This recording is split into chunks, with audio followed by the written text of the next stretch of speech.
Sir, gusto namin makipagkwentuhan sa inyo, ano po ang nangyari itong maghapon na ito at alam niyo po ba yung nangyari ng pagkakahuli or pagkakasuko ni Apollo Kibuloy? Yung pagkahuli ni, ang particulars ng pagkahuli ni Pastor Apollo Kibuloy ay para pakitanong nyo lang sa SILG. Si SILG lang i-interview nyo dahil ang mga details nun ay hindi ko talaga alam. Okay, so na lang at in fairness to him, hindi ko talaga alam ang mga details na. Pero siya po ay nanggaling mismo dito sa Davao? I think so. I would like to think so. Na dito talaga nanggaling sa Davao dahil pinasundo ng eroplano. So, and may convoy na pinalabas sa KOJC. Ang pinikwento niyo kanina ay siya ay sinundo ng C-130 with itong...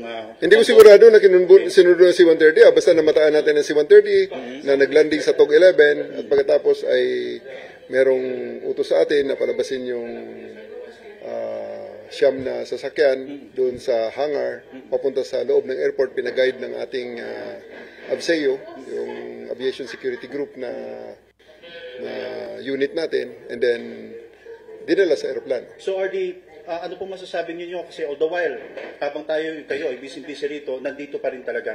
At tama po yung sinasabi niyo, nandito si Apollo Kibuloy. Hindi naman tayo nagduda dun. There's no doubt that he's here. Ang pagtatago nga lang. At napag-aralan natin kaya medyo humaba ang ating paghahanap. Dahil napakalaki nga ng lugar. Kaya napag-aralan din naman natin, natututo rin tayo. At saka ako'y nagpapasalamat din kay Pastor Apollo Kibuloy for the realization na ito na talaga ang tamang gawin. Kundi harapin na lang talaga ang batas. Ano po masasabi nyo ngayon sa inyo pong sa tropa na matyagang nagantay, nag-operate for 16 days, nandito sila? Ako'y lubos na nagpapasalamat sa ating mga kababayan. At sa ating, lalong-lalo sa ating kapulisan na nagpakahirap, nagpuhunan ng dugo, pawis, luha at pawis para ma-achieve ang mission na ito. So, maraming salamat sa inyong cooperation. At sagot ko ngayong gabi ang lechon at band. Ano naman po masasabi ninyo, General, sa mga taga-KOJC? Well, ako'y nagpapasalamat din sa ating mga kapatid sa KOJC sa kanilang kooperasyon. At may mga pagbabanghayan siguro, hindi pagkakaintindihan, at may mga engkwentrong mga maliliit lang naman. So, I do hope that this will be the start of the healing. At hindi tayo magkaaway ho. Hindi nyo ako kaaway. I just played my role. Ito po talaga ang ibinigay sa akin na role, ibinigay sa akin trabaho. Kung kaya't ginawa lang ho natin ito in accordance to how we perceive, on how we do it our way. Hello, sir. Ayan po si General. Sir, salamat sir. Torres. Yes, sir. At medyo wala pang... At kausap ngayon ni Brigadier General Nicolas Torres III, CPNP Chief General Romel Marbil, at nagpapaabot ng congratulations. Itong kanilang naging operasyon. Okay, 2 linggo kayong nag-ikot. Saan kaya nagtago si Kibuloy? Tama kami. Yung sa presentation ko, tama yun. So, we do think yung mga ang mga details I'll just give you sa mga official press statement natin.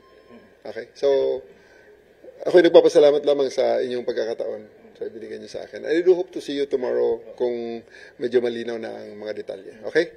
Ulitin ko lang sir, kanina sir yung 1 PM na deployment ng napakaraming pulis. Ano sana yung plano ng PNP? Yun na yun. Whether he surrenders or not. Basta yun ang mga detalye natin. Sabihin ko na lang bukas. Okay? Sige. Marami mga boss namin. Papasalamat. Sige. Tuloy na muna tayo. Reaction niya sir na nahuli or na... Isa sa big relief. Nakakagaan ng loob. Makakatulog muna tayo. Bawi muna ako ng tulog. Alas 8 na. O alas 7 na. Bawi muna para makabawi man lang mga 6 na oras na tulog. Yung PNP sir, nandun pa rin? Kailan kaya sila? Nagde-demove na. Pinapauwi ko ng mga bata natin. Okay. Pwede nyo masabi sir kung ilang oras na ang tulog kayo? Everyday may mga times na sleepless nights? Average siguro mga 3. Alauna, alas 4. Kasi yun, hanggang alas 12 kasi critical eh. Alas 4, kwan din yan eh. Yun na naman ang takot na takot ako na baka mapagsarahan kami ng gate eh. Kaya sinusupervise natin talaga. Hahanapin pa rin ba yung underground facilities? Sasabihin niya naman yan. Eventually sasabihin niya yan. Yes, sir. Salamat. Salamat po.